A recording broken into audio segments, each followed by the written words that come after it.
दोस्तों आज की इस ट्रेनिंग का नाम है शॉर्ट एनालिसिस। आपने शॉर्ट के बारे में बहुत कुछ सुना होगा, लेकिन ये ऐसी पहली प्रैक्टिकल ट्रेनिंग है जिसमें मैं आपको बताऊंगा कि आप अपना खुद का शॉर्ट कैसे रेडी करेंगे, कैसे आप उसको पेपर पे लिखेंगे और कैसे उसको आप इंप्लीमेंट करोगे। दोस्तों short analysis, what is short analysis? ये होता है SWOT से। इसका मतलब है स्ट्रेंथ, वीकनेस, अपॉर्चुनिटीज और थ्रेट। और इसके लिए शॉर्ट एनालिसिस आपके बिजनेस के इन 4 पैरामीटर्स को असेसमेंट करने की एक बहुत ही बेहतरीन टेक्निक है। शॉर्ट एनालिसिस एक ऐसा टूल है दोस्तों जो आपको ये एनालिसिस करने में हेल्प कर सकता है कि आपकी कंपनी अभी सबसे बेस्ट क्या कर रही है और फ्यूचर के लिए एक सक्सेसफुल स्ट्रैटेजी कैसे तैयार कर सकती है। शॉर्ट बिजनेस के उन पैरामीटर्स को भी एनालिसिस करने में हेल्प करती है जो आपको रोक रही है। आपके कॉम्पिटिटर आपको मार्केट से बाहर कर देंगे अगर आप खुद को और बिजनेस को एनालिसिस नहीं कर सको तो। एक शॉर्ट एनालिसिस इंटरनल और एक्सटर्नल दोनों फैक्टर्स की जांच करता है, जैसे कि आपके ऑर्गेनाइजेशन के अंदर और बाहर क्या हो रहा है। तो इनमें से कुछ फैक्टर आपको कंट्रोल में होंगे और कुछ नहीं। किसी भी मामले में जितना हो सके उतने फैक्टर्स का पता लगाएं, रिकॉर्ड करने और उनका एनालिसिस करने के बाद जब आपको ये पता चलेगा कि क्या आपकी स्ट्रेंथ है, क्या ताकत है, क्या आपकी वीकनेस है, क्या कमजोरी है, कौन सी अपॉर्चुनिटीज आपके हाथ में है और आपके थ्रेट्स यानी कि डर या खतरा है, तो आप एक अच्छा कदम उठा सकते हैं। शॉर्ट एनालिसिस क्यों इंपॉर्टेंट है? बहुत बड़ा सवाल दोस्तों।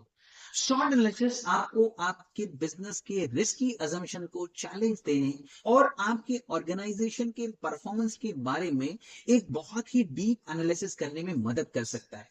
अगर आप इसे ध्यान से इस्तेमाल करते हैं तो ये इस बारे में नई इंसाइट जो कि डिटेल होती है जानकारी दे सकता है कि आपका बिजनेस करंटली कहां है और किसी भी सिचुएशन के लिए बिल्कुल सही स्ट्रैटेजी तैयार करने में आपकी मदद करता है। एग्जाम्पल के लिए आप अपने ऑर्गेनाइजेशन की कुछ यूएसपी से अच्छी तरह वाकिफ हो सकते हैं, लेकिन जब तक आप अपने बिजनेस के यूएसपी के साथ साथ वीकनेस और थ्रेट को ध्यान में नहीं रखते हैं, तब तक आपको ये रियलाइज नहीं हो सकता कि अपॉर्चुनिटीज रियलिटी में कितनी अनरिलायबल है या ना भरोसेमंद है।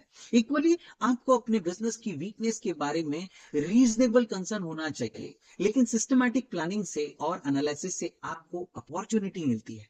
जैसे पहले जिस वीकनेस को आपने इग्नोर किया था वो आज आपको ज्यादा प्रॉफिट्स दे सकती है। शॉर्ट एनालिसिस कैसे लिखें, बहुत इंपॉर्टेंट सवाल। सुना बहुत, अब प्रैक्टिकल समझने समझेंगे कि कैसे इसको लिखें। शॉर्ट एनालिसिस में लिस्ट बनाना बहुत इंपॉर्टेंट है। जब आप एक लिस्ट जैसे कि आपकी ताकत लिखना शुरू करते हैं तो आप जिस थॉट प्रोसेस और रिसर्च से गुजरेंगे वो आपको मदद करेगा आपकी दूसरी लीड्स बनाने के लिए, जैसे कि वीकनेस, अपॉर्चुनिटीज और थ्रेट के लिए। थॉट्स को इंकरेज करेगी और अगर आप इन लिस्ट को आपस में कंपेयर करें तो आप रियली उन कनेक्शंस और कॉन्ट्राडिक्शंस को नोटिस करेंगे जिन्हें आप हाईलाइट और एक्सप्लोर करना चाहते हैं। आप अपने आप को अपनी लिस्ट के बीच में बार बार आगे पीछे करते हुए पाएंगे, इसलिए आप अपनी 4 लिस्ट को एक साथ एक व्यू में थिंक करके काम को आसान और ज्यादा इफेक्टिव बना सकते हैं। चलो शॉर्ट एनालिसिस मैट्रिक्स को ड्रॉ करते हैं ऐसे।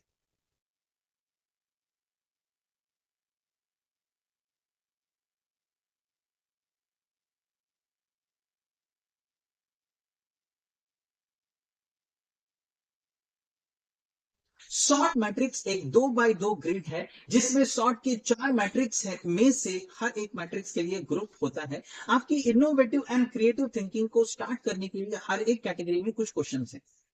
शॉर्ट एनालिसिस कैसे करेंगे? अपने आप और अपने ऑर्गेनाइजेशन के बारे में आधी समझ रखने से बचे। आपकी अंडरस्टैंडिंग गलत हो सकती है, बहुत बार हम खुद गलत हो सकते हैं, इसलिए अगर पॉसिबल हो तो दूसरों से मदद ले जिससे आपको इंसाइटफुल ऑब्जर्वेशन मिल सकती है कि एक्चुअली आपकी ऑर्गेनाइजेशन है कैसी।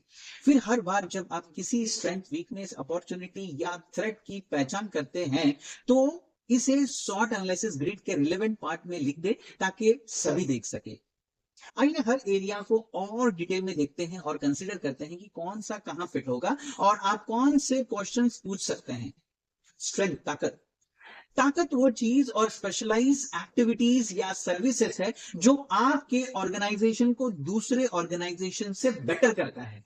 या अच्छा करता है, या ये बोलिए कि ये आपको अपने कॉम्पिटिटर से अलग करती है दूसरे ऑर्गेनाइजेशन के कंपैरिजन में। आपके ऑर्गेनाइजेशन के एडवांटेजेस के बारे में सोचें। ये आपके एम्प्लॉयज के लिए मोटिवेशन, सप्लायर के लिए और उन सभी लोगों के लिए जो आपके बिजनेस में इन्वॉल्व है, उनके लिए सपोर्ट का काम कर सकता है।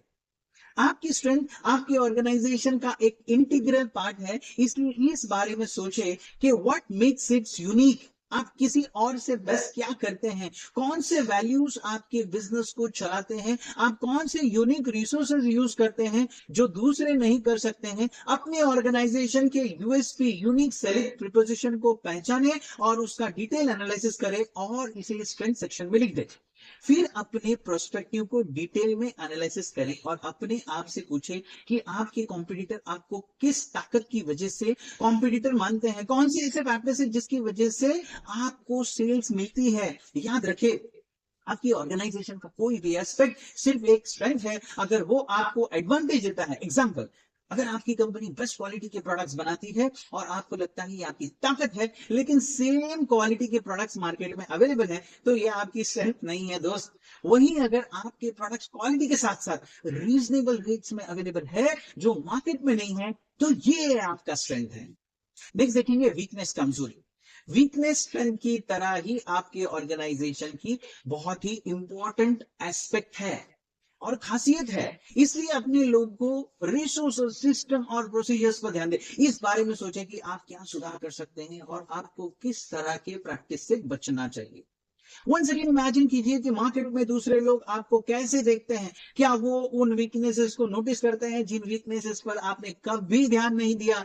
ये जांचने के लिए वक्त निकाले कि आपके कॉम्पिटिटर आपसे बेहतर कैसे और क्यों कर रहे हैं, आप में क्या कमी है।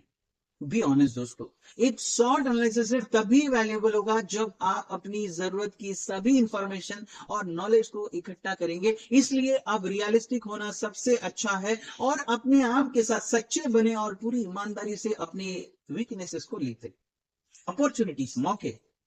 तीसरा पॉइंट, अपॉर्चुनिटीज पॉजिटिव होने के मौके हैं, लेकिन आपको उन्हें अपने लिए क्रैक करने की जरूरत होगी। ये आमतौर पर आपके ऑर्गेनाइजेशन की बाहर की सिचुएशन से पैदा होते हैं और फ्यूचर में क्या हो सकता है इस पर नजर रखने की जरूरत होती है। वो आपके जरिए इस्तेमाल किए जाने वाले मार्केट में या आपके जरिए इस्तेमाल की जाने वाली टेक्निक्स में डेवलपमेंट के रूप में पैदा हो सकते हैं। मौकों का पता लगाने और उनका फायदा उठाने में स्ट्रांग होने से आपके ऑर्गेनाइजेशन को कॉम्पीट करने और आपको मार्केट में लीड करने की एबिलिटी में काफी चेंजेस आ सकते हैं। उन अच्छे मौकों के बारे में सोचें जिनका आप इमीडिएटली फायदा उठा सकते हैं। इन्हें गेम चेंजर होने की जरूरत नहीं है दोस्त। यहां तक कि छोटे फायदे भी ऑर्गेनाइजेशन की कॉम्पिटिटिवनेस को बढ़ा सकते हैं। आप कौन सा यूनिक मार्केट ट्रेंड के बारे में जानते हैं, छोटा या बड़ा, जिनका इंपैक्ट आपके बिजनेस पे हो सकता है। आपको अपने फील्ड में रिलेटेड गवर्नमेंट पॉलिसी में होने वाले चेंजेस पर भी नजर रखनी चाहिए और सोशल पैटर्न, पॉपुलेशन और लाइफस्टाइल में चेंजेस, सभी रिलेटेड अपॉर्चुनिटीज के बारे में पता लगा ले और उस अपॉर्चुनिटी के कॉलम में लिख ले। नेक्स्ट जो पॉइंट है दोस्तों वो है थ्रेट्स, डर या खतरा।